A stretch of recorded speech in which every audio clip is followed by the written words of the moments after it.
अनुपम bulletin की शुरुआत करते हैं पाकिस्तान से लौटी अंजू के सस्पेंस के बारे में। अंजू ने सोशल मीडिया पर एक इंटरव्यू दिया है जिसमें उसने जो बात कही है वो चौंकाने वाली है, क्योंकि वो जिस मकसद के साथ पाकिस्तान से आने का दावा कर रही थी वो तो अब होता हुआ नहीं दिखाई दे रहा है।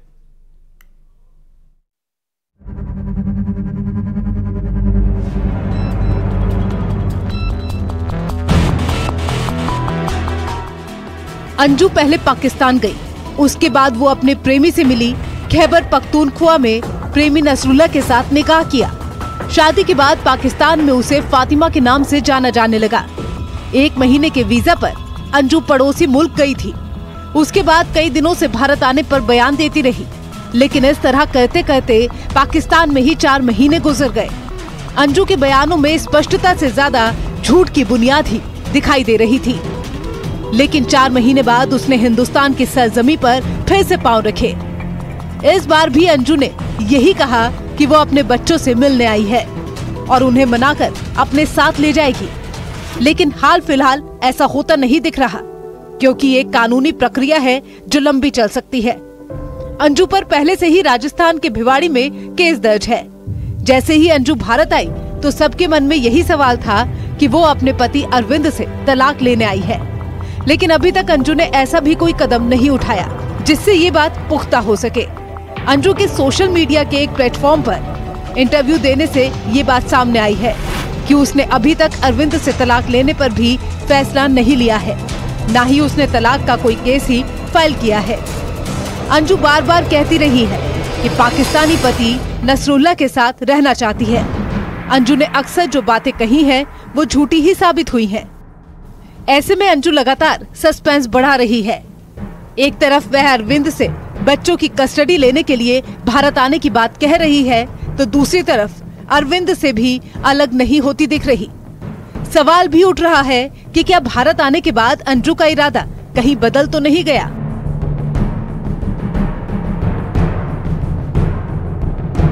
अंजू ने इससे पहले ये भी कहा था कि वो न भारत में रहना चाहती है और न ही पाकिस्तान जाना चाहती है।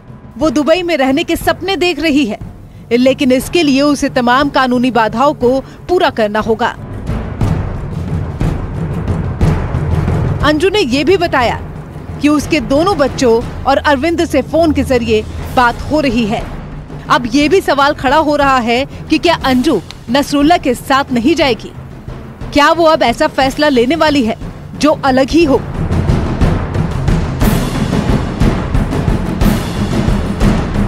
अंजू 4 महीने से ज्यादा पाकिस्तान में रहने के बाद भारत लौटी तो उसके घर वालों ने उससे कन्नी काट ली। किसी ने भी उससे मिलने की इच्छा जाहिर नहीं की। अंजू के माता पिता और रिश्तेदारों ने भी उससे मुंह मोड़ लिया। उसके ग्वालियर वाले घर में भी गांव वालों ने पहरा लगा दिया, अगर अंजू आए तो उसको गांव में आने से रोक लिया जाए। जब अंजू पाकिस्तान में थी तो उसकी अरविंद के साथ जोरदार बहस भी देखी गई थी, लेकिन भारत आने के बाद अंजू का मिजाज बदला हुआ है।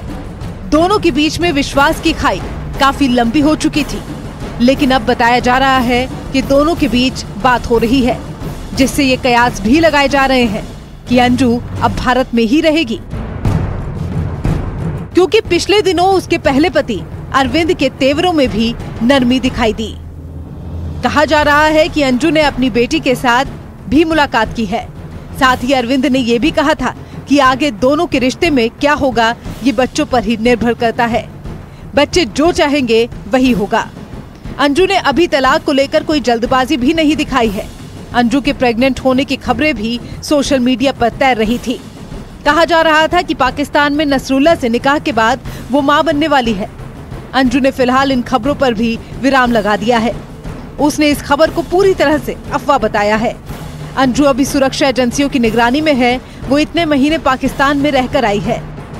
इस दौरान अंजू ने पाकिस्तान में क्या क्या किया, उसके साथ वहाँ क्या हुआ, इन सभी सवालों के जवाब उसे देने हैं। अंजू के खिलाफ राजस्थान में धोखाधड़ी का मामला दर्ज है। वो भिवाड़ी जाकर पुलिस के सामने पेश भी हुई है, लेकिन अभी तक उसके मामले में स्पष्टता की कमी देखी जा रही है। सस्पेंस बरकरार है कि आखिर आगे अब क्या होने वाला है। Bureau report, news 18।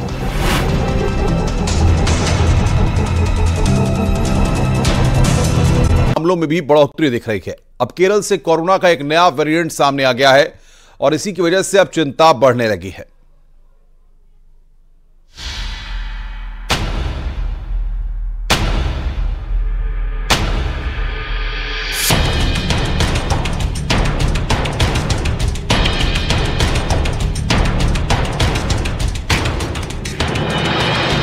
जैसे जैसे ठंड अपना असर दिखा रही है, वैसे वैसे कोरोना भी अपनी चाल तेज कर रहा है। अब कोरोना के एक नए वेरिएंट ने दस्तक दे दी है और यही इस वक्त चिंता का सबब बना हुआ है। केरल में कोविड के नए वेरिएंट की एंट्री हो चुकी है। केरल में 8 दिसंबर को कोविड-19 के सब वेरिएंट JN1 का एक मामला दर्ज हुआ है। 79 साल की महिला का 18 नवंबर को RT-PCR टेस्ट पॉजिटिव आया था। Disease control and prevention centre के मुताबिक कोरोना का ये सब वेरिएंट ओमिक्रॉन सब वेरिएंट BA.2.86 का स्वरूप है, जिसे पिरोला भी कहा जाता है। पिछले दिनों कोरोना से एक शख्स की मौत भी हुई है। अब सवाल ये है कि JN1 कितना खतरनाक है और आने वाले दिनों में ये अपना कैसा असर दिखाने वाला है। स्वास्थ्य मंत्रालय पूरी तरह से अलर्ट है और इन नए सब वेरिएंट पर पैनी नजर बनाए हुए है। इसको लेकर WHO ने पहले ही अलर्ट किया था। तो केरल में लगातार जो मामले हैं वो बढ़ते जा रहे हैं और कोरोना वायरस जो है वो दोबारा से धीरे धीरे सामने आ रहा है और अब म्यूटेशंस भी जो है वो देखी जा रही हैं। वहीं अगर केरल में बात करें किस तरीके से तैयारियां हैं, तो जो स्वास्थ्य मंत्रालय है वो पूरी तरीके से अलर्ट पर है।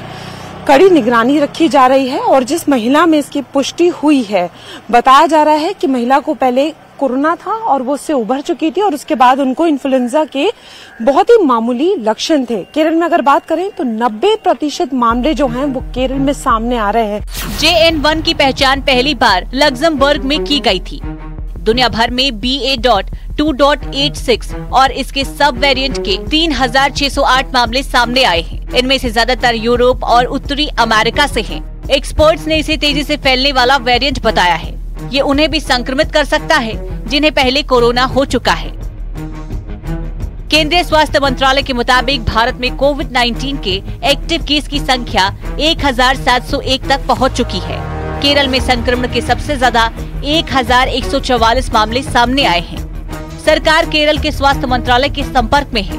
केरल के स्वास्थ्य विभाग ने पूरे राज्य में अलर्ट जारी कर दिया है। केरल में कोविड-19 संक्रमण के बढ़ते मामलों के मद्देनजर तमिलनाडु में बचाव के सभी एहतियाती कदम उठाए गए हैं। तमिलनाडु में 15 दिसंबर तक संक्रमण के 36 मामले सामने आए थे। एक्सपर्टों के मुताबिक सर्दी के मौसम में इन्फ्लुएंजा के मामले के बढ़ने के साथ लोगों में खांसी, जुकाम और निमोनिया जैसी बीमारियां भी बढ़ती हैं। इनसे बचने के लिए लोगों को लापरवाही से बचना होगा। लोगों में जो है ये देखा जा रहा है कि अगर उनको बहुत टाइम से कोई लक्षण है, बुखार आ रहे हैं, तो उनकी टेस्टिंग हो रही है और वहां पर जो है वो जो स्थिति है पूरी तरीके से मॉनिटर की जा रही है। और स्वास्थ्य मंत्रालय ने ये भी कहा है कि तैयारियां पूरी हैं, लोगों को डरने की जरूरत नहीं है। वहीं WHO ने जो है वो वार्निंग दी थी। डॉक्टर्स का भी साफ कहना है कि बचाव बहुत ज्यादा जरूरी हो गया है, क्योंकि ये देखा जा रहा है कि कोविड के जितने भी मामले अब आ रहे हैं उनके लक्षण बहुत ज्यादा माइल्ड हैं, घर पर ही वो ठीक हो जा रहे हैं। अब ये जान लेते हैं JN1 क्या है। एक्सपर्टों के मुताबिक JN.1 और BA.2.86 के बीच केवल एक ही अंतर है और वो है स्पाइक प्रोटीन का। स्पाइक प्रोटीन, जिसे स्पाइक भी कहा जाता है, ये वायरस की सतह पर छोटे स्पाइक जैसा दिखाई देता है। इसी वजह से लोगों में वायरस का संक्रमण तेज हो जाता है। CDC के मुताबिक कोरोना के इस नए सब वेरिएंट के अभी तक कोई खास लक्षण सामने नहीं आए हैं। चिंता इस बात से भी बड़ी है क्योंकि पड़ोसी चीन में अलग तरह का निमोनिया पाया गया है जो ज्यादातर बच्चों को जकड़ रहा है। देश में कोरोना का टीकाकरण बड़े पैमाने पर हुआ है। 220 करोड़ से ज्यादा खुराक दी जा चुकी है, लेकिन सभी को सावधान रहने की नसीहत दी गई है। सरकार की कोरोना की चाल पर नजर बनाए हुए है। न्यूज़ 18 के लिए दिल्ली से फरहा खान की रिपोर्ट।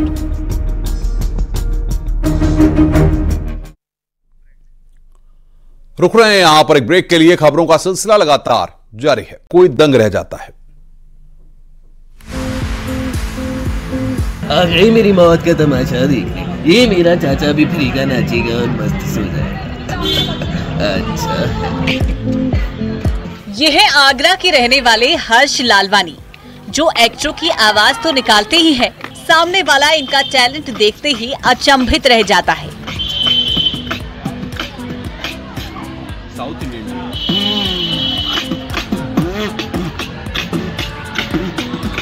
हर्ष के पास इतना हुनर है कि वो अपने गले से दर्जनों आवाजें निकाल सकते हैं। गले में बीट बॉक्सिंग के साथ डीजे के साउंड भी निकालते हैं। हिंदुस्तान में हुनर की कोई कमी नहीं रहती, जिसका जीता जागता उदाहरण आगरा के 21 साल के हर्ष हैं, जो कि अपने गले की कलाकारी से, अपने मुंह से अलग अलग म्यूजिक की आवाज निकालते हैं। जो म्यूजिक की बीट होती है वो निकालते हैं। यही वजह है कि कई बार उनको सम्मानित भी किया जा चुका है। हर्ष हमारे साथ हैं। हर्ष, अलग तरीके की ये टैलेंट है आपके अंदर, किस तरीके से टैलेंट आपके अंदर आया? क्या इसकी कहीं से ट्रेनिंग ली आपने? क्या हुआ? नहीं, ट्रेनिंग तो कहीं से नहीं ली, बस वही धीरे धीरे इस बीट्स के बारे में पता चला। फिर अपने तरीके से बीट्स को मैंने लिखना शुरू करा। फिर गाने को सुन सुन के उसकी बीट्स को मैंने देखा कि कैसे कैसे बीट्स होती है, तो फिर ऐसे धीरे धीरे करके अपने पैटर्न्स बनाए, तो ऐसे ऐसे धीरे बढ़ता चला गया। हर्ष ने बताया कि वो बॉलीवुड के साथ साथ साउथ और मराठी गानों की भी तैयारी करते हैं। हर्ष जब 10वीं कक्षा में पढ़ते थे तभी से उन्होंने बीट बॉक्सिंग करना शुरू किया और आज वो उसमें महारत हासिल कर चुके हैं। में बॉलीवुड होता है, तेलुगु होता है, अलग अलग इंडस्ट्रीज हैं ये, तो क्या अलग अलग इंडस्ट्रीज की अलग अलग तरीके की जो म्यूजिक की बीट्स होती हैं वो सब आप निकाल? हाँ, सब निकाल लेता हूँ मैं। जैसे गुजराती बीट हो गई, साउथ इंडियन बीट हो गई, पंजाबी बीट हो गई, और जैसे कोई बॉलीवुड फेमस सॉन्ग्स होते हैं उनकी बीट्स हो गई। वो जो पीछे बीट चलती रहती है उनको, वो कि कैसे चल रहा है, उसका पैटर्न क्या है, उसको फिर मैं करके अटैच करता हूँ। हमारे दर्शक भी सुनना चाहते हैं कि किस तरीके से आप अलग अलग बीट्स निकालते हैं। जैसे कि साउथ इंडियन बीट हो गई, जो साउथ इंडियन मूवीज में चलती रहती है,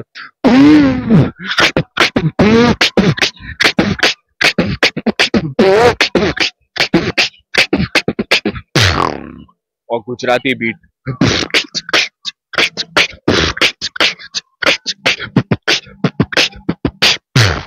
My name is Sheela, Sheela की जब।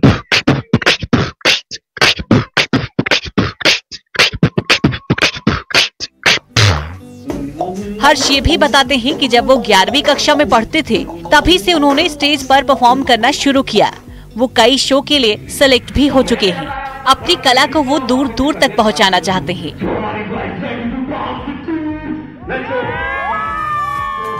कोई और लोग भी हैं जो इस तरीके की बीट्स निकालते हैं या सिर्फ आप ही हैं? नहीं, सिर्फ मैं ही, सिर्फ आप ही। अब इसके अलावा क्या सोचा है आपने लाइफ के लिए? क्या इसी को ही अपना गोल बनाया है कि इसी बीट को लेकर आगे बढ़ूंगा, फ्यूचर सेट करना है? अभी तो मेरा 12th के बाद डायरेक्ट फिर ये जॉब के चक्कर में बीट बॉक्सिंग छूट ही गई थी, बट वहाँ यहाँ पे परफॉर्म करने के बाद वापस से अब मैंने सोचा है कि कम बैक करूंगा, तो वापस अब इसी में कंटिन्यू करूंगा। सोशल मीडिया पर भी हर्ष ने काफी कम वक्त में अपनी पहचान बनाई है, जहां उन्हें लोगों की तरफ से अच्छा रिस्पांस भी मिल रहा है। आगरा से न्यूज़ 18 के लिए कामिर कुरैशी की रिपोर्ट।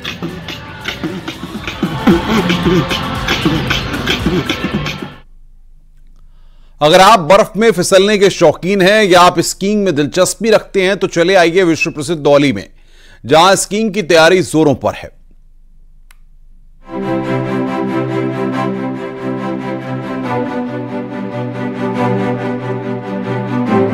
पच्चीसौ फीट की ऊंचाई पर स्थित उत्तराखंड का सबसे मशहूर पर्यटक स्थल औली है, जहां बर्फबारी के बाद नजारे काफी खूबसूरत हो गए हैं और बर्फबारी होते ही स्कीइंग खेलों की उम्मीद भी बढ़ जाती है। 1350 मीटर लंबे स्कीइंग स्लो पर स्की करना हर एक स्कीइंग खिलाड़ी का सपना होता है। ऐसे में खिलाड़ियों को उम्मीद है कि औली में इस बार स्कीइंग खेलों का आयोजन जरूर होगा। खिलाड़ी लोग भी काफ़ी खुश है क्योंकि बर्फ़ इस बार समय पे गिर चुकी है और अभी सारे लोग, अभी जो हमारे एथलीट हैं, प्लेयर हैं, ये अभी अपना प्रैक्टिस कर रहे हैं आने वाले समय में जो नेशनल गेम होंगे। लास्ट ईयर तो थोड़ा दरार वगैरह आ गई थी, तो इस वजह से कुछ भी नहीं हो पाया था गेम वगैरह, बट इस बार उम्मीद है कि अच्छा गेम होंगे और अच्छे से मेडल आएगा उत्तराखंड के लिए। औली में इस बार इंडियन ओलंपिक संघ के द्वारा 2 फेस रेस, नेशनल स्कीइंग के साथ साथ माउंट ट्रेनिंग स्कीइंग खेल प्रस्तावित है, जो जनवरी और फरवरी महीने में हो सकते हैं। अगर बर्फबारी हुई तो जनवरी महीने में भी इन खेलों का आयोजन हो सकता है, जिसकी तैयारी ओलंपिक संघ कर रहा है। पूरी बर्फ होती है, जनवरी या फरवरी में ये इवेंट यहाँ पे होंगे। और इस बार यहाँ पे सीनियर अल्पाइन इसकी रेसेस होनी है, इसके साथ नॉर्डिक स्नोबोर्डिंग और एक नया इवेंट है इसकी माउंटेनरिंग, वो भी इस बार ओली में आयोजन होगा। क्या इसमें विदेश से खिलाड़ी पहुंचेंगे? जी, इसमें कितना स्नोफॉल होता है इस पे निर्भर करता है। ओली में गढ़वाल मंडल विकास नगर के द्वारा स्थानीय खिलाड़ियों के लिए विदेश से भी स्कीइंग के लिए स्की मंगाई गई है, जो आधुनिक तकनीक से लैस है। हालांकि स्की हर साल नए नए तरीके से तैयार की जाती है, लेकिन फिलहाल ओली में जापान, स्विट्जरलैंड, रूस जैसे देशों से स्की मंगाई गई है। ओली पर मौसम मेहरबान रहा तो ओली में स्कीइंग का रोमांस भी बढ़ेगा। देश और दुनिया से स्कीइंग खिलाड़ी ओली पहुंचेंगे, जिससे पर्यटक स्थल पर रौनक भी बढ़ेगी और स्थानीय कारोबारी को फायदा भी होगा। न्यूज़ 18 के लिए चमोली से नितिन सेमवाल की रिपोर्ट। रुक रहे हैं यहां पर एक ब्रेक के लिए। खबरों का सिलसिला लगातार